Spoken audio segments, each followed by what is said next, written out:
प्रिय विद्यार्थियों, मैं Prakash Chandra Bairwa, assistant professor in ABST government PG college Dausa. आज हम चर्चा करेंगे बीकॉम पार्ट थर्ड एबीएसटी के पेपर फर्स्ट की। ये पेपर है ऑडिटिंग एंड मैनेजमेंट अकाउंटिंग, अंकेक्षण एवं प्रबंधकीय लेखांकन।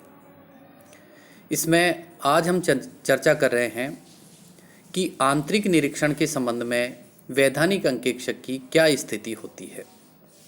जब किसी भी संस्था में आंतरिक निरीक्षण को अपनाया जाता है तो वहाँ उस संस्था में जो वैधानिक अंकेक्षक की नियुक्ति की जाती है तो उसकी क्या स्थिति होती है, उस पर आज हम चर्चा करेंगे। तो इसमें पहला है आंतरिक निरीक्षण के संबंध में विवरण की प्राप्ति। तो वैधानिक अंकेक्षण की सीमा का आंतरिक निरीक्षण की विद्यमानता एवं प्रभावशीलता से गहरा संबंध है। यदि आंतरिक निरीक्षण की प्रणाली नहीं अपनाई जाती है अथवा वो कमज़ोर है तो अंकेक्षण कार्य को अधिक विस्तृत करना होगा, और यदि संतोषप्रद आंतरिक निरीक्षण की प्रणाली व्यवसाय में हो तो कार्य सरल हो जाएगा। इसलिए अंकेक्षक को सर्वप्रथम व्यवसाय के प्रबंधकों से इस संबंध में विवरण प्राप्त करना चाहिए कि आंतरिक निरीक्षण प्रणाली अपनाई गई है अथवा नहीं, और यदि अपनाई गई है तो उसकी क्या विशेषताएं हैं। मतलब संस्था में यदि आंतरिक निरीक्षण की प्रणाली मजबूत है और अपनाई जा रही है तो आंतरिक निरीक्षण की प्रणाली अपनाई जाने के कारण अंकेक्षक का कार्य जो है वो थोड़ा सा कम हो जाएगा। दूसरा है आंतरिक निरीक्षण प्रणाली की जांच। अंकेक्षक के सामने दूसरा प्रमुख कार्य आंतरिक निरीक्षण की प्रभावशीलता की जांच करना होता है। मतलब कि यदि संस्था में आंतरिक निरीक्षण की प्रणाली तो अपनाई हुई है, लेकिन उस आंतरिक निरीक्षण की प्रणाली की प्रभावशीलता कितनी है, इसकी भी अंकेक्षक को जांच करनी होगी ताकि वह निर्धारित कर सके कि उस पर कहाँ तक निर्भर रहा जा सकता है। प्रभावशीलता की जांच में दो बातें मालूम होंगी। पहली है, प्रबंधकों ने आंतरिक निरीक्षण को जिस रूप में अपनाया है क्या वो संतोषप्रद है, और सामान्य परिस्थितियों में क्या कर्मचारी बिना गुटबंदी में गड़बड़ी नहीं कर सकते, तथा दूसरा है क्या आंतरिक निरीक्षण व्यवहार में ठीक वैसे ही कार्य कर रहा है जैसा कि इसके बारे में सोचा गया था। तो महत्वपूर्ण बात ये हुई कि सबसे पहले तो ये देखना होगा कि संस्था में आंतरिक निरीक्षण की प्रणाली अपनाई गई है अथवा नहीं अपनाई गई है। और दूसरी जो महत्वपूर्ण बात है वो ये है कि यदि आंतरिक निरीक्षण की प्रणाली को अपना तो लिया गया है, लेकिन वो कितनी प्रभावशाली है भी या नहीं है, उसके आधार पर अंकेक्षक की स्थिति निर्धारित होगी। अब इसी में है आंतरिक निरीक्षण की जांच के क्या उद्देश्य होंगे।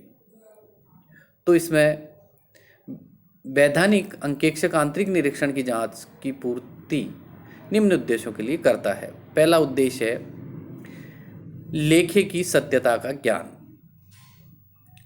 वैधानिक अंकेक्षक आंतरिक निरीक्षण की जांच लेखा पुस्तकों की शुद्धता एवं सत्यता का ज्ञान प्राप्त करने के लिए करता है। दूसरा है जांच की सीमा निर्धारित करना। अंकेक्षण कार्य प्राय परीक्षण, जांच और नमूनों के द्वारा किए जाते हैं। यदि परीक्षण जांच कोई खास अशुद्धि को प्रकट नहीं करती तो ये मान लिया जाता है कि शेष लेखा भी सही होगा।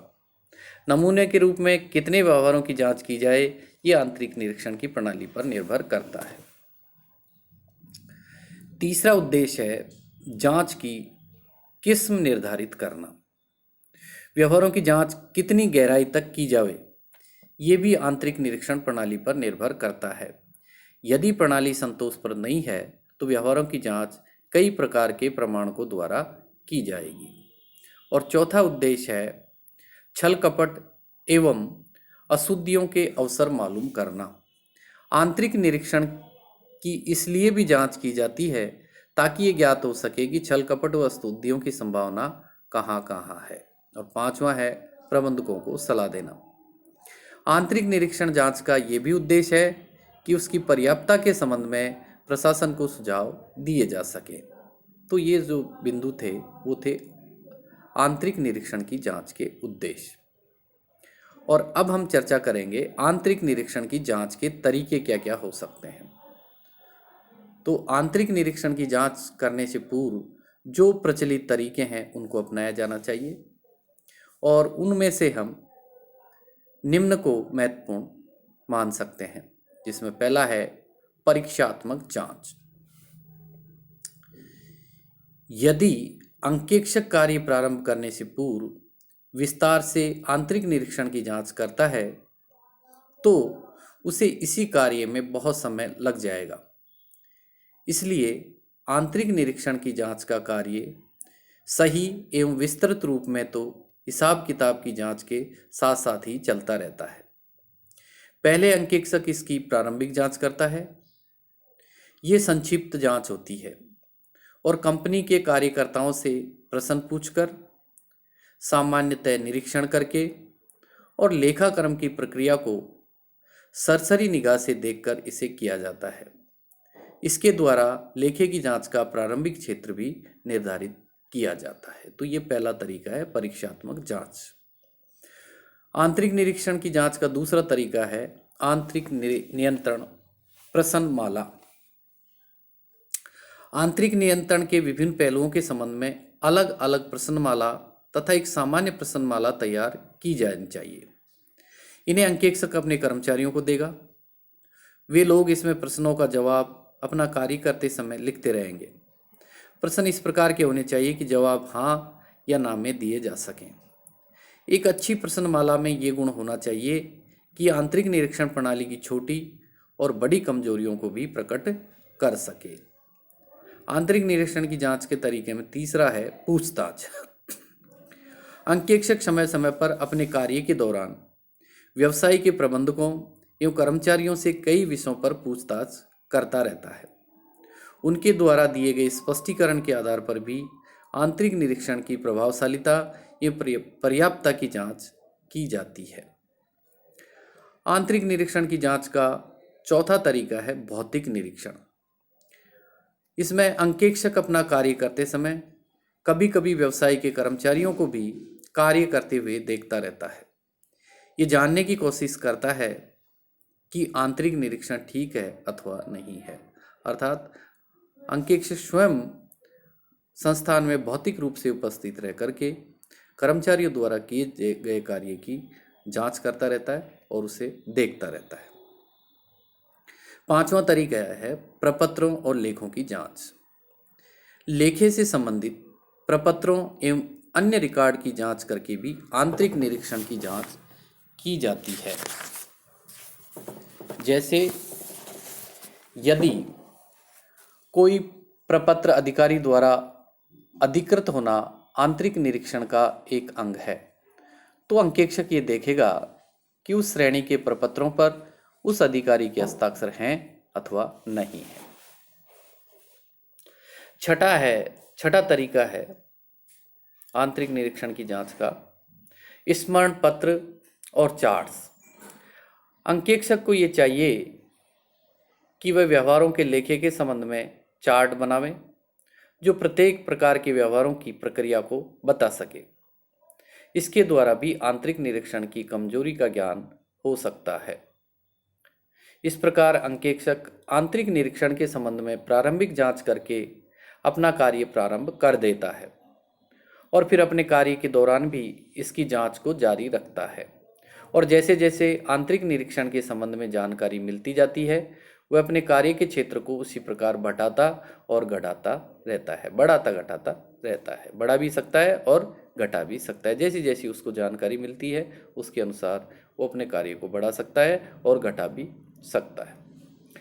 अब इसमें आंतरिक निरीक्षण के संबंध में वैधानिक अंकेक्षक की स्थिति के संबंध में तीसरा बिंदु है आंतरिक निरीक्षण पर अंकेक्षक की निर्भरता,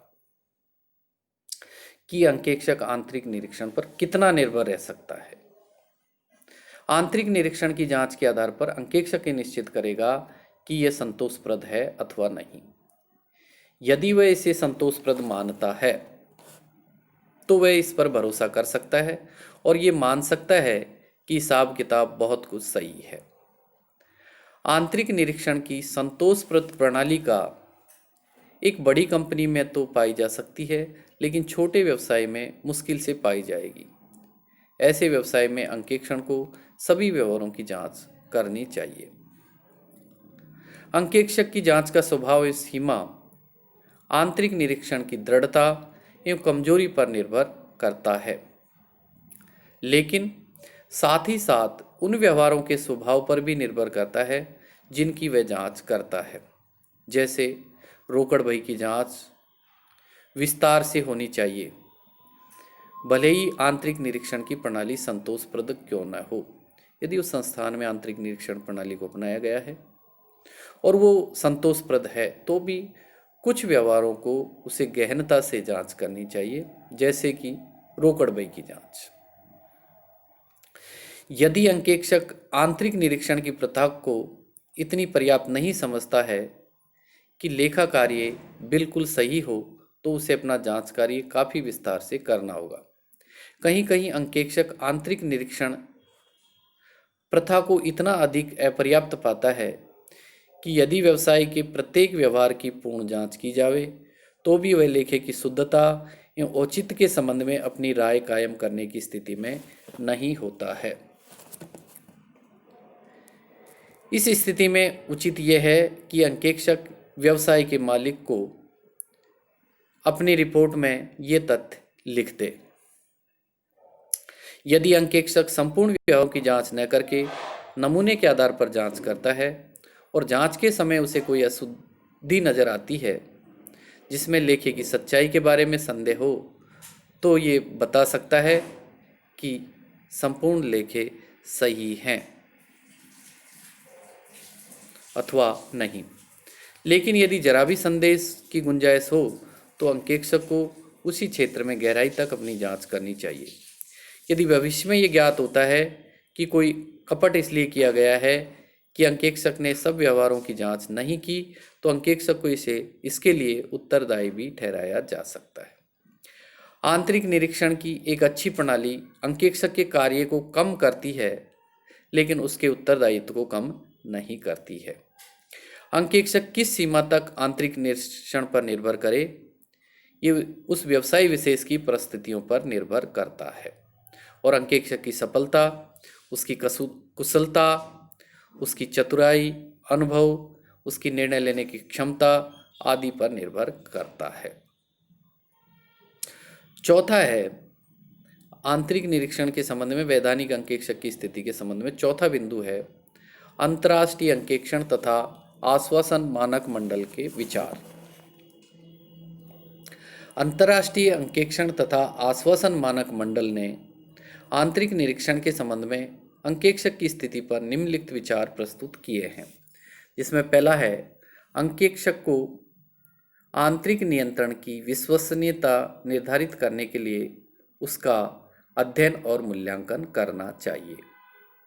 दूसरा है इसके पश्चात अंकेक्षण प्रविधियों का स्वभाव, सीमा और समानुकूलता निर्धारित करनी चाहिए।